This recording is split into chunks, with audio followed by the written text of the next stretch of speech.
Hey! Hey! Back up! You alright?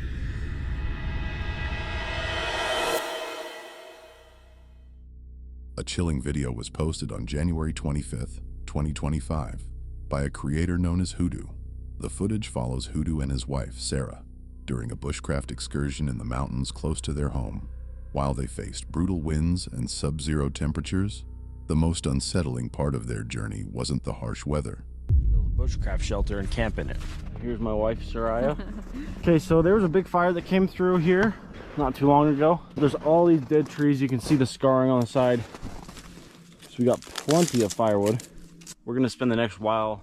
The trip begins quite normally as they collect wood and construct a sturdy shelter. Once their camp is established, they ignite a fire to cook as the temperature continues to plummet. However, as the sun sets and darkness takes over, the atmosphere becomes noticeably tense. Super dark, so we're testing out some new lights.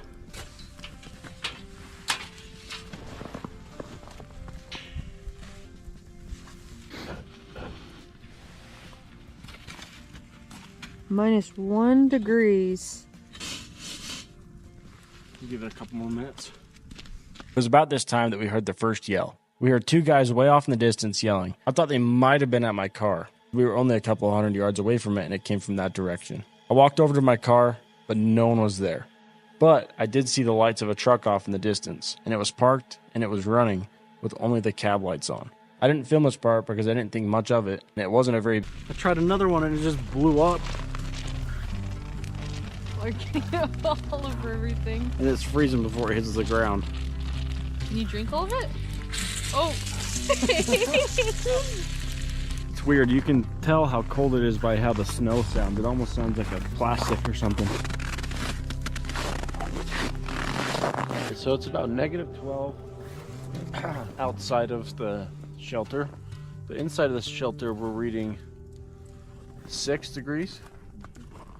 At this point, it was quite a bit later than when I first walked down to check on my car. We were just sitting around the fire, and we kept hearing these two guys talking. I kept seeing this truck driver out in the field with his lights off. It started to make me feel a little bit uneasy because they'd been doing this for about half an hour. They didn't have a campfire going, and they seemed to be up there for no reason. And this isn't some popular camping spot. It's January, and it's -12 degrees outside. To get to this place, you need to take kind of a slick road up this canyon, and it's not the easiest place to get into. Then once you get up to this flat area, you need to get off of the road and onto some ATV trails and drive another half mile or so to get to where our car was parked. I kept my eye on these guys, and I walked down to my car every 15 minutes or so just to see if they had left, because their behavior was suspicious. But they weren't doing anything wrong. But things continued to get weirder. Then me and my wife were just sitting around the fire, and we see these lights coming towards our camp. And when they pulled in, they turned off their lights and slowly crept near our car. My immediate thought was maybe these guys think we're in trouble, and maybe they think that we need help or something, or maybe they're just coming to check to see if we're okay. Once this truck got to where we had parked our car, they started shining their brights at us, and they turned off the lights completely. We have a guy right there that parked his truck. He keeps shining his brights at us, and he has not left us alone ever since we got here. It's like almost 9 o'clock at night. This immediately raised the hair on my neck. If these guys were just wanting to talk, why are they turning their lights off? I walked towards my car from the campsite, and right when they had saw that I was there because I turned my light on, they burned out and took off. This was a turning point for me. If these guys had good intentions, why did they burn out of here trying to run away? And why were they trying to sneak around so much? Here's the video footage we got of this.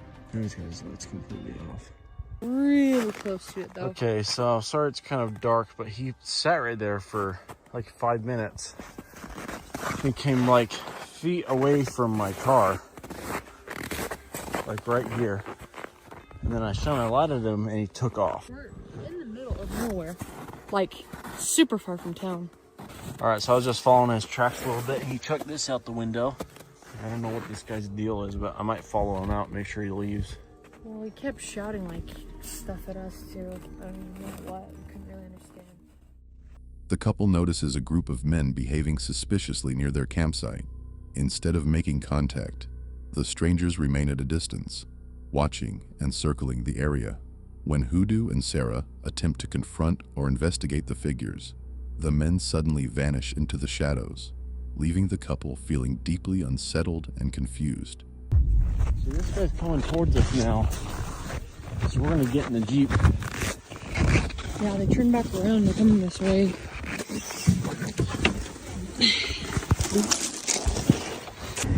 They're coming up around us, like on the other side. Once we got in the Jeep, we waited for them to come. I wanted to be in my car just in case they came back, so if we needed to, we could leave. And once they saw my car was on and that we were inside, they turned around and left. We sat there for a while and decided to go back to camp and pack up to leave. I don't feel very good about this. He keeps trying to circle us. They flipped around. Like he's coming at us all angles. We got back to camp, we were just packing up to leave, and we heard a car door shut, and then a little while later, I heard footsteps outside of our camp a ways, but it sounded like these guys were trying to sneak up to our camp with their lights off. So Soraya's hearing these guys sneaking up on us now with their lights off. Like, this is not normal, so we're gonna get out of here. We're not gonna be filming as much, we're just gonna be safe and get out of here. But then we heard them turn around and get back in their truck. Coming back and forth, turning their lights off. I've spent hundreds of nights outside, and like I'm totally fine camping next to people. Heck, like I lived in a van and was like constantly around people, constantly in campsites and stuff. When people act like that, it's best to just leave. It's just not worth it. Don't know what they're up to. We'll get their rest tomorrow. That way we can get out of here fast. Moments later, this is what happened. Okay, I don't know if you can see, but they're driving right over to us again.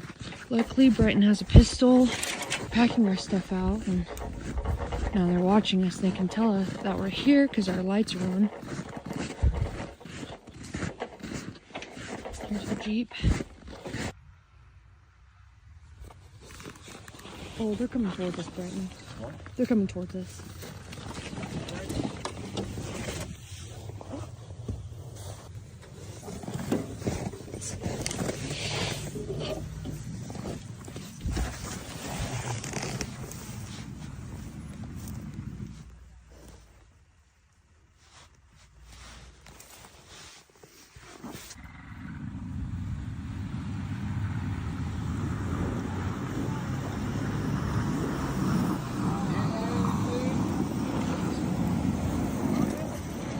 You guys need help or something? No, we were just wondering what the light was. Yeah, we just lost. Yeah, we're just camping. Oh, okay.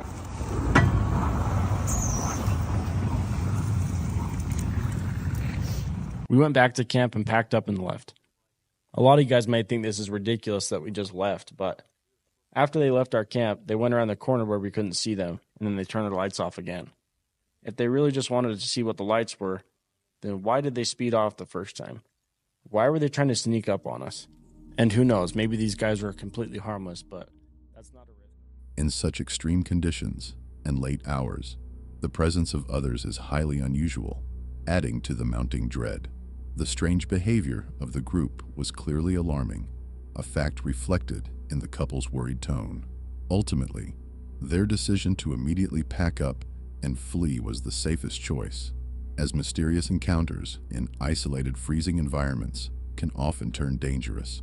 In early 2024, a disturbing video surfaced on YouTube, posted by a user named Tommy. The footage shows him out riding with his friends Chris, Daniel, and Will. After an extended drought, rainfall had finally hit the area, leaving the valley in ideal condition for fast, technical laps. These riders weren't amateurs. They were seasoned and highly skilled. Yet the video serves as a stark reminder that no matter how experienced you are, catastrophe can strike without warning. Damn, there's some big ruts. Dude, they did some work though. Yeah, the top is super sweet right now. Huh? Yeah, we're good. We're good. You got it, doggy. It will be harsh.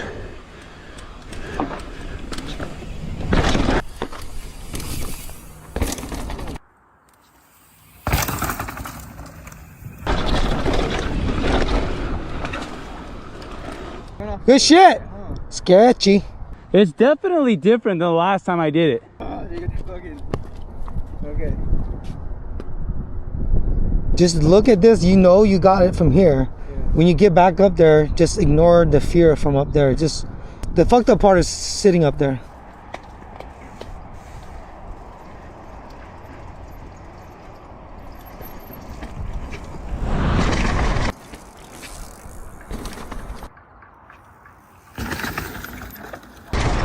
Fuck yeah, dude. Good shit. That's scary. Hell yeah.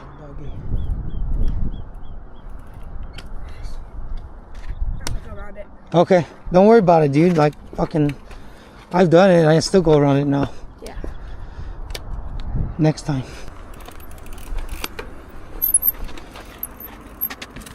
Chocolate cake. Yeah.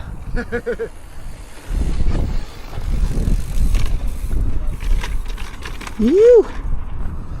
All right.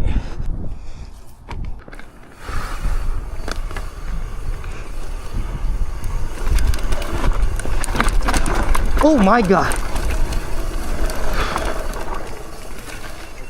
Front heavy. All right.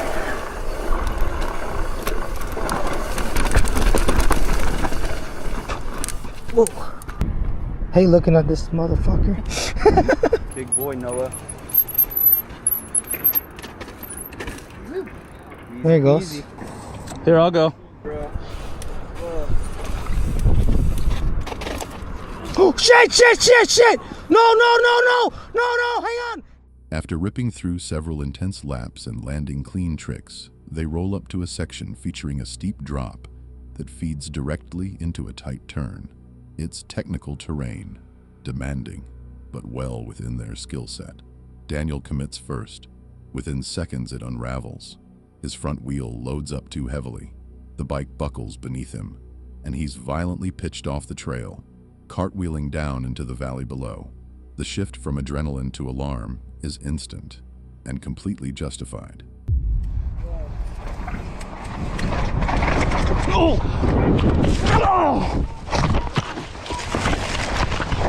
Lord.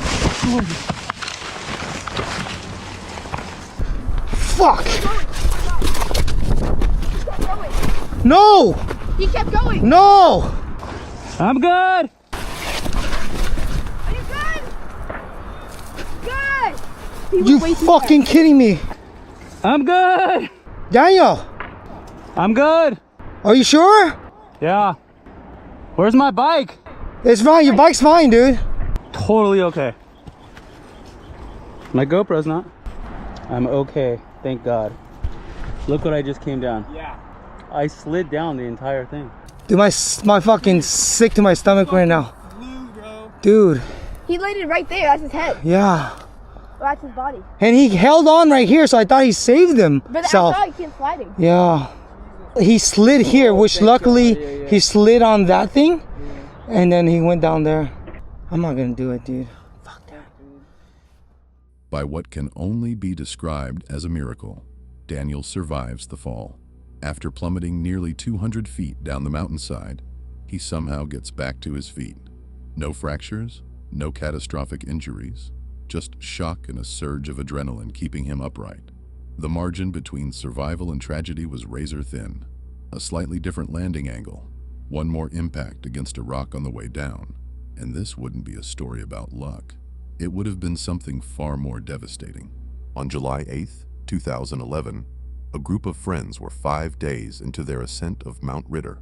They were making their way up the southeast glacier, and at first, everything appeared ideal.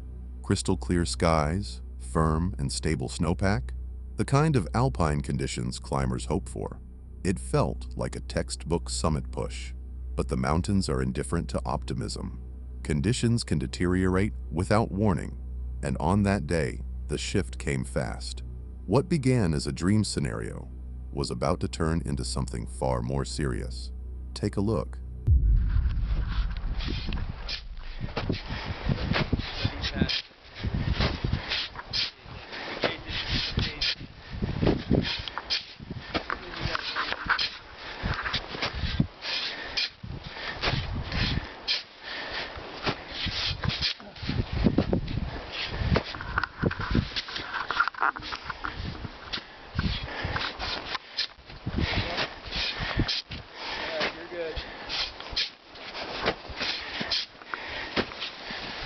Arrest! Arrest! Arrest! Good job, good job. Excellent job. Lock it in, get your toes in there. You're good. Just get your wits about you and you're going to walk out the low side. You're not walking back up the hill. Right there? Yes. All right, get your video, man. I did have it on video. All right. Concentrate on what you're doing here, Chief. Oh, yeah. All right. First order of business is get my wits. All right. That's good. Well, you only thought about... Nice. Without warning, one of the climbers loses his footing and starts accelerating down the glacier. Instantly, his friends shout the command every mountaineer is trained to respond to: self-arrest. It means driving the ice axe pick into the snow, kicking in with your boots, and using every ounce of force to stop the slide before momentum turns it fatal. For several agonizing seconds, he continues to pick up speed. It looks like he's not going to catch. Then, after roughly a 20-foot drop, the axe finally bites. He digs in, stabilizes, and brings himself to a stop. Had he failed to regain control at that exact moment, the outcome could have been catastrophic. On glaciated terrain, once you transition from a slip to an uncontrolled slide, the window for recovery closes fast, and below often lies exposed ice, crevasses, or rock bands. That day, precision and a bit of luck were on his side. It's the kind of close call that etches itself permanently into memory. On January 20th, 2021, a gripping piece of mountain footage was uploaded to YouTube by a creator known as Scrawny Mountain Dad. In the video, he's out for a trail run in the Maroon Bells Snowmass area of western Colorado. What begins as a routine run through rugged alpine terrain quickly escalates. Without warning, the outing shifts from peaceful endurance training to a fight for survival. There's 2 more cubs, 20 yards away. And the sow just charged up here, but she couldn't see me. Fuck.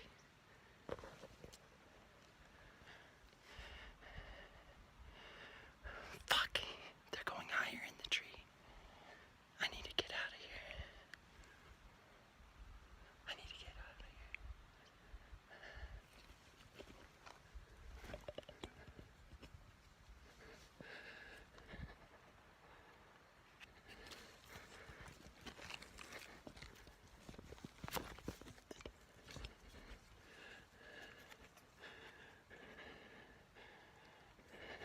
Hey!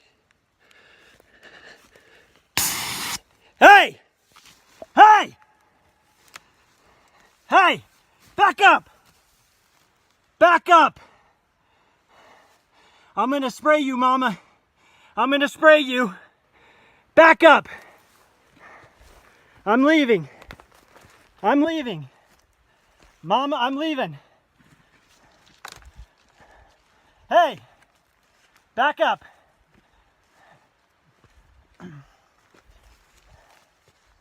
Back up, Mama! Back. Without warning, a black bear steps onto the trail, then instantly charges. There's no time to process, no time to hesitate. In a split second, Scrawny reacts. He deploys his bear spray and pivots to run. From that moment on, every stride becomes a desperate calculation. Distance versus speed, instinct versus fear. A raw sprint balanced between survival and catastrophe.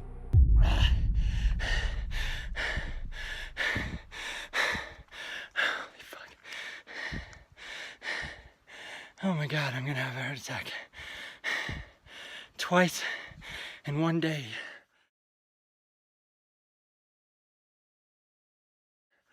Holy shit.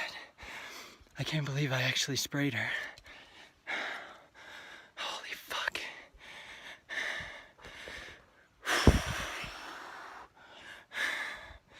Yep, it's a perfect bear environment. An avalanche chute. I wanted to get off this ridge and because I was making really slow time and I'm already running 14 miles now. Holy shit. That was exciting.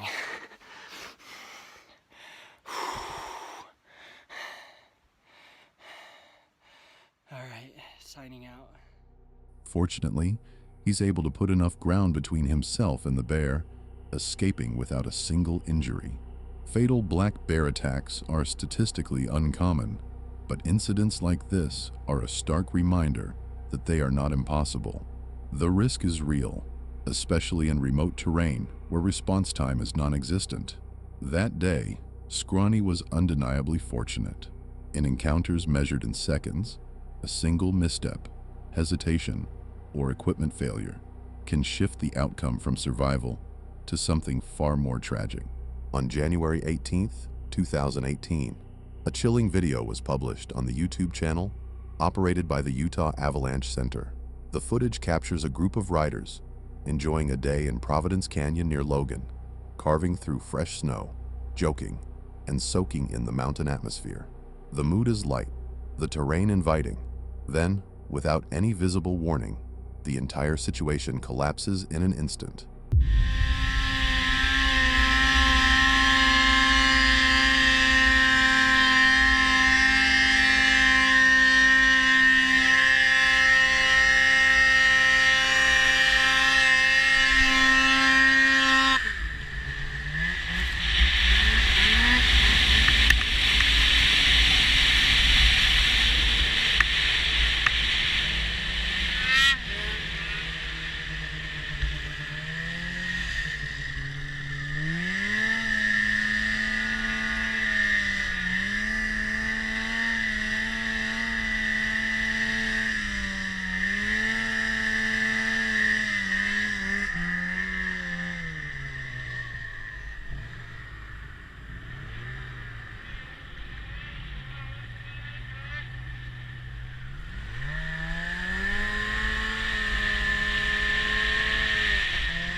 You alright?